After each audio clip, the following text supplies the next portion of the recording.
ओम श्री गणेशाय नमः। आप सभी को माघ मास के संकष्टी चतुर्थी व्रत की हार्दिक शुभकामनाएं। आज के इस वीडियो में आप सुनिए चौथ माता की कथा और भगवान विघ्नहर्ता गणेश की कथा। माना जाता है कि चौथ माता का व्रत और कथा के साथ भगवान गणेश की कथा सुनने से व्रत का पूर्ण फल प्राप्त होता है। पौराणिक कथा के अनुसार एक गांव में एक सेठ सेठानी थे। उनके एक बेटे और एक बहू थी। बहू सबको भोजन करा के फिर स्वयं भोजन करती थी। एक पड़ोसन ऐसी भी थी जो रोज पूछती थी कि बहू आज क्या बनाया है, क्या खाया है। तो बहू कहती ठंडो बासी। एक दिन उसके पति ने ऐसा सुनकर विचार किया कि आज तो पकवान बनाए जाएं। फिर देखें कि मेरी पत्नी क्या कहती है। उसने तरह तरह के पकवान बनवाए और घर के सभी लोगों ने एक साथ बैठकर भोजन किया। आज भी पड़ोसन ने पूछा तो बहू ने कहा कि ठंडो बासी।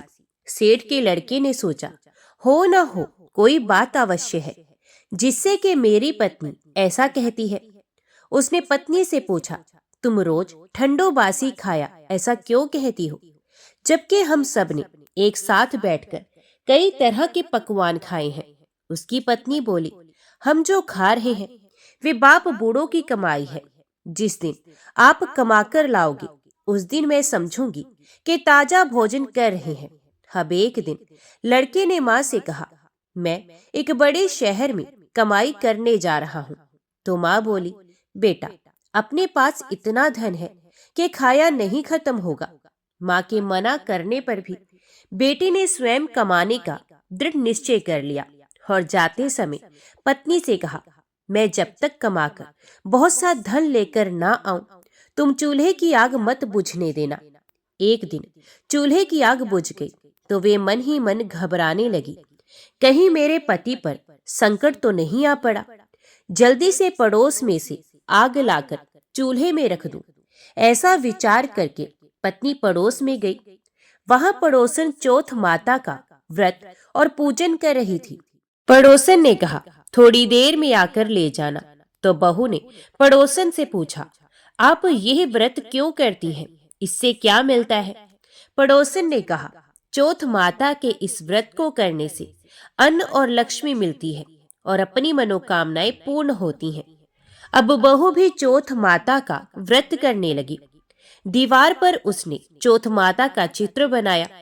उस दिन घी और गुड़ का चूरमा बनाकर रात्रि को चंद्रमा को अर्घ्य देकर उसने भोजन किया। ऐसा करते करते बहुत दिन हो गए। चौथ माता ने उस बहू के पति को सपना दिया कि शाहूकार का बेटा तू जागे की सोवे, तेरी पत्नी तुझे बहुत याद कर रही है। घर जाकर उसकी चिंता मिटा दे। तू दुकान खोलकर कंकु केसर का पगलिया बना के बैठ जाना। आज तेरा हिसाब किताब चुकता हो जाएगा। अब तो चौथ माता ने जैसा कहा था वैसा ही हुआ। उसने घर जाने की तैयारी की और गाड़ी भर के धन दौलत लेकर चल दिया। रास्ते में एक बड़ा सा काला नाग फन फैलाए बैठा था और कहने लगा आज तो मैं तुम्हें डसूंगा, नहीं छोड़ूंगा। आज तेरी आयु पूरी हो गई है। सेठ के लड़के ने कहा आज चौथ माता ने मुझे सपना दिया तो मैं पत्नी से मिलने घर जा रहा हूँ। वहां मेरी पत्नी बहुत चिंता कर रही होगी। मैं उससे मिलकर जरूर आऊंगा, तब तुम मुझे डस लेना।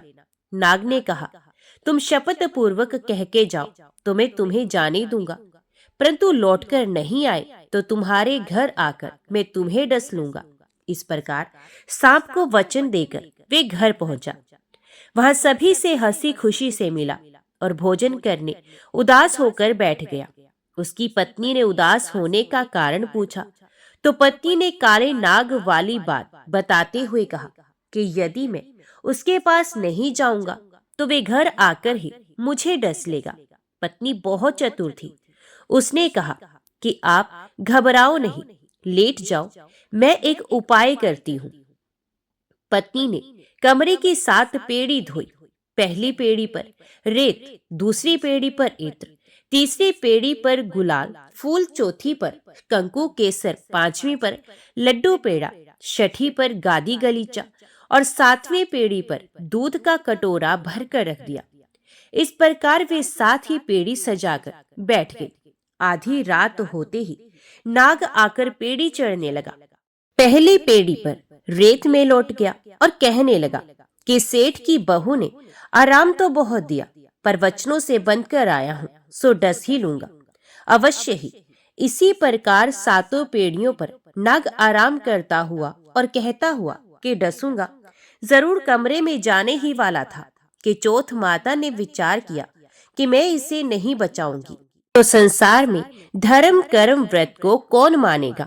अब तो गणेश जी, चंद्रमा जी और चौथ माता ने उसे बचाने का विचार किया। चंद्रमा जी ने उजाला किया, चौथ माता ढाल बनी और गणेश जी ने तलवार लेकर नाग को मार दिया और ढाल से ढक दिया। अब बहू भी थकी हारी सो गई।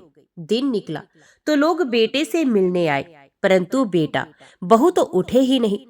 बहुत देर हो गई तो माँ उन्हें उठाने गई।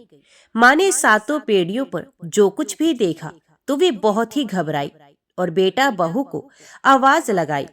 बेटा बहू उठे तो देखा कि एक ढाल तलवार वहां पड़ी है। अब ढाल उठाई तो वही काला नाग मरा हुआ पड़ा है।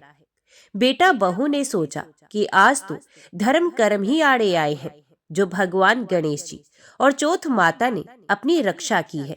हे चौथ माता, आपने जैसी सेठ के बेटे बहू की रक्षा की, वैसे ही रक्षा सबकी करना। तो बोलो चौथ माता की जय। भगवान विघ्नहर्ता गणेश की कथा सुने बिना चौथ माता के व्रत की कथा अधूरी मानी जाती है। इसलिए अब आप सुनिए भगवान गणेश की कथा। एक समय की बात है, भगवान विष्णु का विवाह लक्ष्मी जी के साथ निश्चित हो गया। विवाह की तैयारियां होने लगी। सभी देवताओं को निमंत्रण भेजे गए, परंतु गणेश जी को निमंत्रण नहीं दिया गया। कारण जो भी रहा हो, अब भगवान विष्णु की बारात जाने का समय आ गया। सभी देवता अपनी पत्नियों के साथ विवाह समारोह में आए। उन सब ने देखा कि गणेश जी कहीं दिखाई नहीं दे रहे हैं। तब वे आपस में चर्चा करने लगे कि क्या गणेश जी को कोई न्योता नहीं दिया या स्वयं गणेश जी ही नहीं आए। सभी को इस बात पर आश्चर्य होने लगा। तभी सबने विचार किया कि भगवान विष्णु से ही इसका कारण पूछा जाए। विष्णु भगवान से पूछने पर उन्होंने कहा कि हमने गणेश जी के पिता भोलेनाथ महादेव को न्योता भेजा है। यदि गणेश जी अपने पिता के साथ आना चाहते हो तो आ जाते। अलग से न्योता देने की कोई आवश्यकता भी नहीं थी। दूसरी बात यह है कि उनको 1.25 मन मूंग, 1.25 मन चावल, 1.25 मन घी और 1.25 मन लड्डू का भोजन दिन भर में चाहिए। यदि गणेश जी नहीं आएंगे तो कोई बात नहीं, दूसरे के घर जाकर इतना सारा खाना पीना अच्छा भी नहीं लगता। इतनी वार्ता कर ही रहे थे कि किसी एक ने सुझाव दिया, यदि गणेश जी आ भी जाए तो उनको द्वारपाल बनाकर बैठा देंगे कि आप घर की देखभाल करना। आप तो चूहे पर बैठकर धीरे धीरे चलोगे तो बारात से बहुत पीछे रह जाओगे। यह सुझाव भी सबको पसंद आ गया, तो भगवान विष्णु ने भी अपनी सहमति दे दी। होना क्या था, इतने में गणेश जी वहां आ पहुंचे और उन्हें समझा बुझाकर घर की रखवाली करने बैठा दिया गया। बारात चल दी।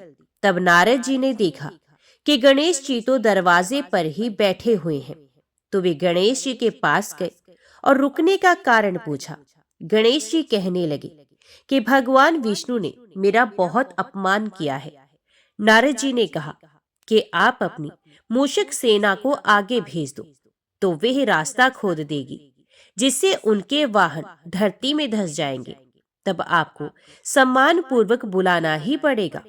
अब तो गणेश जी ने अपनी मूषक सेना जल्दी से आगे भेज दी और सेना ने जमीन पोली कर दी। जब बारात वहां से निकली तो रथों के पहिए धरती में धंस गए। लाख कोशिश करने पर भी पहिए धरती से नहीं निकले। सभी ने अपने अपने उपाय किए, परंतु पहिए तो नहीं निकले, बल्कि जगह जगह से टूट गए। किसी की समझ में नहीं आ रहा था कि अब क्या किया जाए। अब तो नारद जी ने कहा, आप लोगों ने गणेश जी का अपमान करके अच्छा नहीं किया। यदि उन्हें मनाकर लाया जाए तो आपका कार्य सिद्ध हो सकता है और ये संकट टल सकता है। भगवान शंकर ने अपने दूत नंदी को भेजा और वे गणेश जी को लेकर आए। गणेश जी का आदर सम्मान के साथ पूजन किया गया। तब कहीं रथ के पहिए निकले। अब रथ के पहिए निकल तो गए, परंतु वे टूट फूट गए। तो उन्हें सुधारे कौन? पास के खेत में खाती काम कर रहा था। उसे बुलाया गया। खाती अपना कार्य करने के पहले श्री गणेशाय नमः कहकर गणेश जी की वंदना मन ही मन करने लगा। देखते ही देखते खाती ने सभी पहियों को ठीक कर दिया। तब खाती कहने लगा कि हे देवताओं, आपने सर्वप्रथम भगवान गणेश जी को नहीं मनाया होगा और ना ही उनका पूजन किया होगा, इसलिए तो आपके साथ ये संकट आया है। हम तो मूर्ख अज्ञानी हैं, फिर भी पहले गणेश जी को पूजते हैं, उनका ध्यान करते हैं। आप लोग तो देवता गण हैं, फिर भी आप गणेश जी को कैसे भूल गए? अब आप लोग भगवान श्री गणेश जी की जय बोलकर जाएं, तो आपके सब काम बन जाएंगे और कोई संकट भी नहीं आएगा। अब सभी को अपनी अपनी गलती का पश्चाताप हुआ और सबने भगवान गणेश जी की जय जयकार करते हुए और बारात वहां से चल दी और भगवान विष्णु का लक्ष्मी जी के साथ विवाह संपन्न करा के सभी सकुशल घर लौट आए। तो हे गणेश जी महाराज, आपने जैसे भगवान विष्णु के कार्य को सिद्ध किया, वैसे सभी के कार्य को सिद्ध करना। तो बोलो भगवान गणेश की जय। तो ये थी आज की चौथ माता की कहानी, विघ्नहर्ता भगवान गणेश की कहानी। आज की कथा अच्छी लगे तो वीडियो को लाइक करना मत भूलिएगा और कमेंट में चौथ माता की जय और भगवान गणेश की जय भी जरूर लिखिएगा और हमारे चैनल को भी सब्सक्राइब जरूर कीजिएगा। ओम श्री गणेशाय नमः।